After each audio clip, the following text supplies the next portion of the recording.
یہ تھا وہ اسلام جو ہمارے ہاں مروج چلا آ رہا تھا،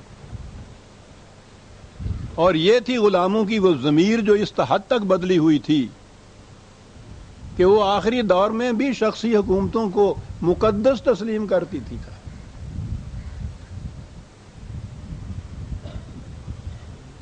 ہندوستان میں تحریک آزادی برپا ہوئی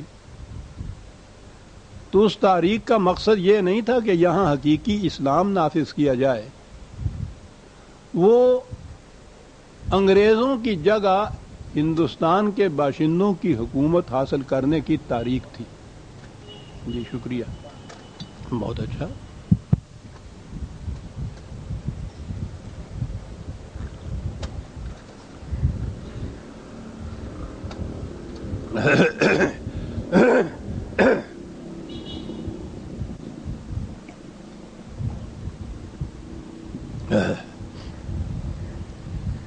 ٹھیک ہے جی، نہیں اچھا۔ انگریزوں نے اپنے دور حکومت میں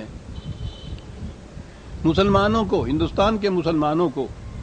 اسی اسلام کی اجازت دے رکھی تھی یا آزادی دے رکھی تھی جو ان کے ہاں مروج چلا آ رہا تھا، وہی دور ملوکیت کا اسلام، وہی سنویت اور ڈوئلزم کا اسلام، نکاح، طلاق،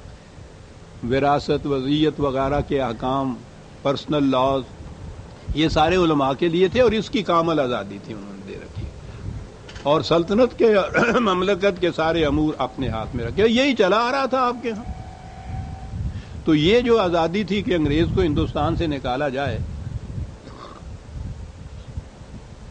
اس آزادی میں یہ علماء کرام سارے شریک تھے، ہندوؤں کے ساتھ ہم نوا تھے، جیسا میں نے عرض کیا ہے، بجوز معدود چند۔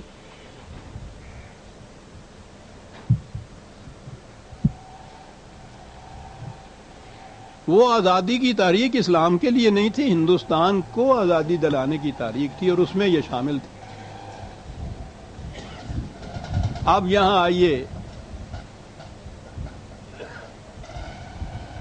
اقبال کا ملت اسلامیہ پر بلکہ آنے والی نسلوں تک سب سے بڑا احسان یہ ہے کہ اس نے آ کے اس آواز کو بلند کیا کہ جو مروج چلا آ رہا ہے اسلام، یہ مذہب ہے، یہ دین نہیں ہے۔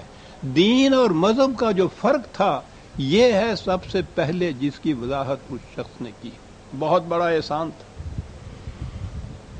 اور اس نے یہ بتایا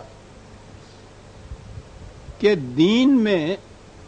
یہ جو سنویت یا ڈورالزم مذہب کی انہوں نے پیدا کر رکھی ہے، یہ بالکل نہیں ہوتی۔ دین کلی محیط ہوتا ہے انسانی زندگی کے ہر شعبے کو، اور اس کی بنیاد ہوتی ہے خدا کی حکمرانی پر، جو اس کی کتاب کی روح سے عمل میں آتی ہے۔ یہ اقبال نے تصور دیا پہل یہاں، اور اسی لیے اس نے نہایت جامع مختصر سے الفاظ میں یہ بنیادی چیز واضح کر دی کہ گر تو می خواہی مسلمان زیستن، اگر مسلمان بن کے تم نے رہنا ہے تو اس کی تو ایک ہی صورت ہے، نیست ممکن جز بقرآن زیستن، اس کے سوا دوسری شکل ہی نہیں ہے کہ قرآن کے تابع تم رہو۔ قرآن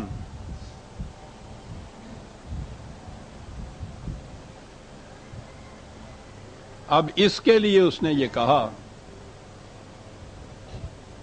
کہ ایک خطہ زمین ایسا ہونا چاہیے جہاں ہم اس تصور کا اسلام جو حقیقی اسلام ہے اس کو قائم اور نافذ کر سکیں۔ انہوں نے یہ بات نظری طور پر ہی نہیں کہی تھی، بلکہ 1930 میں الہ آباد کے مقام پر جو انہوں نے خطبہ دیا تھا مسلم لیگ کے سالانہ اجلاس کا، اس میں اس کی عملی شکل بھی انہوں نے پیش کر دی تھی۔ اس مملکت کی خصوصیت یا یہ کہ ہم اس کا مطالبہ کیوں کرتے ہیں یا اس سے ہوگا کیا، اس خطبے میں انہوں نے ایسی عمدگی سے اس بات کو واضح کیا ہے کہ آج بھی جب ہم اس کے سامنے رکھتے ہیں تو ساری تاریخ سامنے آ جاتی ہے۔ انہوں نے کہا تھا کہ اس مملکت کے قیام سے اب نظر آئے گا کہ پاکستان کا مطالبہ کیوں کیا گیا تھا، اس کی غرض و غایت کیا تھی، اس کا مقصد اولا کیا تھا۔ اس مملکت کے قیام سے اسلام کو اس امر کا موقع ملے گا۔ الفاظ عزیزان من غور سے سنیے گا کہ یہی ساری لم ہے اس حقیقت۔ اسلام کو اس امر کا موقع ملے گا کہ وہ ان اثرات سے آزاد ہو کر جو عربی ملوکیت کی وجہ سے اب تک اس پر قائم ہیں۔ سوچ رہے ہیں آپ چند لفظوں میں کیا کچھ کہا جاتا تھا یہ فلاسفہ؟ اس مملکت کے قیام سے اسلام کو اس امر کا موقع ملے گا کہ وہ ان اثرات سے آزاد ہو کر جو عربی ملوکیت کی وجہ سے اب تک اس پر قائم ہیں، اس جمود کو توڑ ڈالے جو اس کی تہذیب و تمدن، شریعت اور تعلیم پر صدیوں سے طاری ہے۔ اس سے نہ صرف اس کی صحیح معنوں میں تجدید ہو سکے گی بلکہ وہ زمانہ حال کی روح سے بھی قریب تر ہو جائیں گے۔ اور اس سے بھی ذرا پہلے انہوں نے وہ جو 6 خطبے ان کے 6 لیکچرز کہلاتے ہیں، اس میں انہوں نے یہ بات سید حلیم پاشا کے الفاظ میں کہی تھی کہ ہمارے لیے کشاد کی ایک ہی راہ ہے، اور وہ یہ کہ آئینہ اسلام پر غیر اسلامی زنگ کی جو سخت اور درست تہیں جم گئی ہیں اور جس کی وجہ سے اس کا حرکیاتی اور ارتقائی نظریہ یکسر جامد ہو کر رہ گیا ہے، انہیں کھرج کر الگ کر دیا جائے اور حریت، سالمیت اور مساوات کی حقیقی اقدار کو اثر نو زندہ کر کے ان کی بنیادوں پر اپنے اخلاقی، عمرانی اور سیاسی نظام کی تشکیل جدید کی جائے جو حقیقی اسلام کی سادگیت اور آفاقیت کا آئینہ دار ہو۔ یہ تھا جی مقصد، یہ تھا مطالبہ اور یہ تھا مقصد اس مملکت کے قیام کا کہ اسلام پر عربی ملوکیت کے جو اثرات اور نقوش اس وقت تک چلے آ رہے ہیں ان کو الگ کر کے دور اول کا قرآنی اسلام جو ہے اس کو نافذ کیا جائے۔ اس کے لیے اقبال نے کہا کہ سب سے زیادہ مشکل اور سخت مہم یہ ہے کہ یہ جو اسلام چلا آ رہا ہے اس کی علم بردار ہماری مذہبی پیشوائیت یا علم بردار یہ علماء کرام ہے، اور ان کی گرفت بڑی سخت ہے۔ انہوں نے اس کے خلاف بھی قوم کو وارننگ دی۔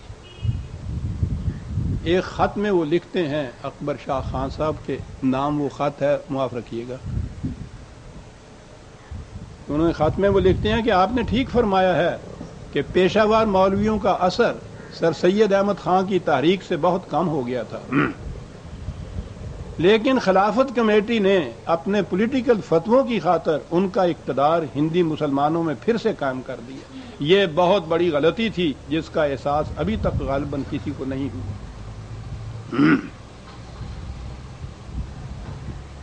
مجھ کو حال ہی میں اس کا تجربہ ہوا ہے۔ کچھ مدت ہوئی میں نے اجتہاد پر ایک انگریزی مضمون لکھا تھا یہاں ایک جلسہ میں پڑھا گیا اور اس پر بعض لوگوں نے مجھے کافر کہا۔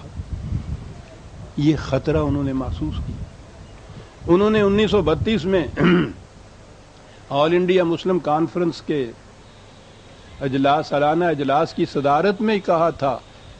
مخاطب کر کے قوم کو، ملت کو، مسلمانوں کو کہ تمہارے دین کی یہ بلند فطری، پہلے اس کو دین کا بتایا تھا کہ کتنا بلند فطری ہے، تمہارے دین کی یہ بلند فطری ملاؤں اور فقیہوں کے فرسودہ اوہام میں جکڑی ہوئی ہے اور آزادی چاہتی ہے۔ روحانی اعتبار سے ہم حالات اور جذبات کے ایک قید خانے میں محبوس ہیں جسے صدیوں کی مدت میں ہم نے اپنے گرد خود تعمیر کر رکھا ہے۔ ہم بوڑھوں کے لیے شرم کا مقام ہے کہ ہم نوجوانوں کو ان اقتصادی، سیاسی بلکہ مذہبی بحرانوں کا مقابلہ کرنے کے قابل نہ بنا سکے جو زمانہ حاضر میں آنے والے ہیں۔ ضرورت اس امر کی ہے کہ ساری قوم کی موجودہ ذہنیت کو یکسر تبدیل کر دیا جائے تاکہ وہ پھر نئی آرزوؤں، نئی تمناؤں اور نئے نصب العین کی عموم کو محسوس کرنے لگ جائے۔ آپ نے خیال فرمایا، انہوں نے بتایا کہ نئی مملکت کا جو مطالبہ ہم کر رہے ہیں اس کا مقصد کیا ہے۔